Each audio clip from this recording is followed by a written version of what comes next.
placing 37,760 silent phone calls to directory assistants, a 44-year-old Japanese man explained that he simply wanted to listen to the kind voices of female telephone operators.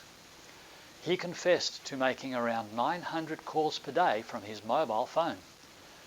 When I made a complaint call once, the operator dealt with it very kindly, he told police.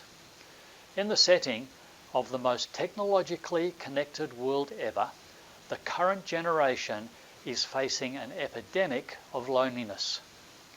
Some of these lonely people suffer unseen in nursing homes.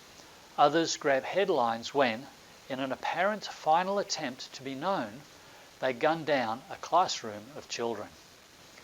Far more of the lonely seem connected and normal, but long for deeper and more meaningful relationships. Whether or not you feel lonely is not the whole issue. When we fail to have close, supportive relationships, our own health suffers. In the middle of illness, we are not as strong. For example, Harvard University published data on 2,835 women who were diagnosed with breast cancer over a 10-year period. The research team looked at each woman's social support. Compared to women who were well integrated socially, those who were socially isolated showed more than double the risk of dying from breast cancer during the decade-long study. Additionally, the socially isolated women were 67% more likely to die from any cause. This remarkable finding is not unique. The medical literature reminds us that loneliness is not only tragic, but can also physically damage our bodies. Fortunately, you are not doomed to live a life of loneliness. Here are 7 powerful strategies that can help you become more connected with those around you. You don't need to implement all 7. However, the more you put into practice, the better the likelihood that you will expand your social connections. 1. Step out of your comfort zone to meet like-minded people. If you're a gardening enthusiast, join a local gardening club. If you want to make a difference in your community, why not join a service organisation? Look for clubs and organisations in your city or town that interest you. Check online, in the old-fashioned yellow pages, in the newspaper, or call your local Chamber of Commerce. 2. Get a pet. Companion animals are a great tool for making friends. If you're having trouble connecting with people in your neighbourhood, consider adopting a likeable dog from the local shelter. In the context of walking your dog, going to a dog park, or even running errands with your pet, you'll likely be surprised how much social interaction is created. 3. Seek out those lonelier than yourself. If you don't feel very connected in your workplace, look for someone else who seems to be a loner. If that individual rejects your attempt at friendship, try to develop relationships in a setting where your attempts are more likely to be accepted. As already mentioned, extended care facilities have many lonely people and are easy to find. Why not contact a local nursing home and see if the administration would allow you to share something to brighten someone's day? Your initial visit might involve giving away a potted plant or some of those already read books on your bookshelf. 4. Volunteer. Many workplaces don't encourage the development of close social ties. Today's neighbourhoods and apartments often seem engineered to insulate and isolate rather than to create connectedness.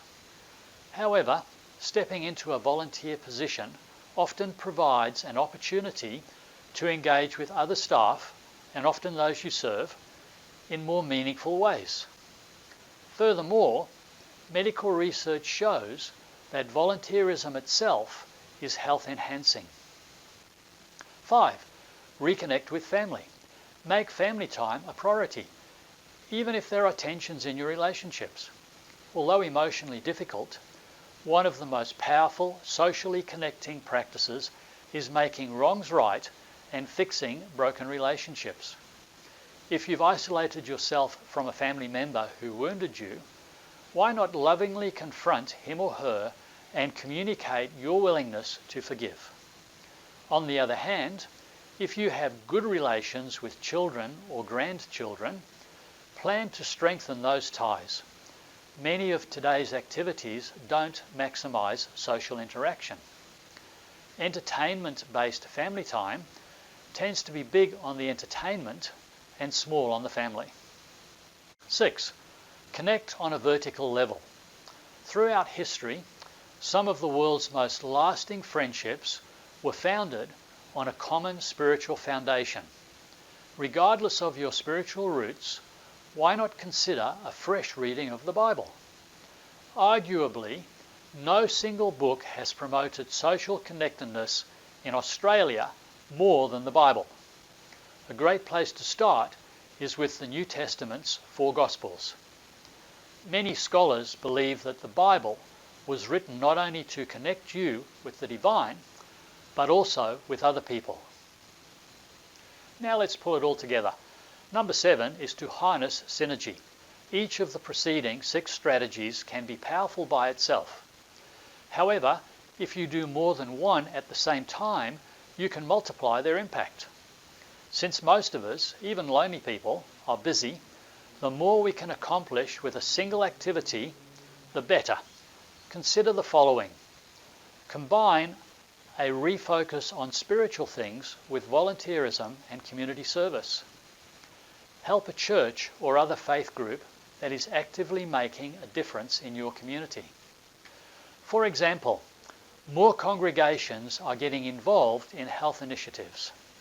If you're having trouble finding one, check out the websites of community-based health programs that work closely with houses of faith such as Creation Health. On the internet you can find them at creationhealth.com. The Complete Health Improvement Program is another one. You can find that at chiphealth.com. Or there is the Nedley Depression Recovery Program, which you can find online at nedleydepressionrecovery.com. Make family time a time of spiritual growth. Whether you're a single parent with an only child, a grandparent with limited access to your grandchildren, or a busy person living at home with more than one adult and multiple children, you can still make this work. When you can get even a couple of people together for 10 minutes to read from spiritually uplifting material, you will find connectedness. Social scientists testify to the value of such content-rich family associations. The reading and discussion will bring you closer together and help ensure that your children or grandchildren know how to express themselves with more than a tweet or a text message. Number 8 is to get professional help. This final point serves as a bonus strategy, one you probably won't need if you're already carrying out some of the preceding strategies. However, if loneliness has moved to depression and you have thoughts of harming yourself or others, reach out and tell someone. If you don't know where to turn, we have given the contact details of some organisations who can help at the end of this video. The man who placed 37,760 phone calls to directory assistance faced the same loneliness you may be facing right now.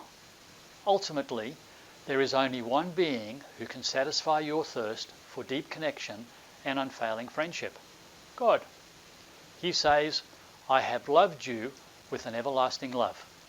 Therefore, with loving kindness, I have drawn you." And that's found in Jeremiah chapter 31 and verse 3. God doesn't hang up, give up, or give the cold shoulder. Why not check out the Bible study plan offered by Glow? at glowonline.org/free-Bible-studies.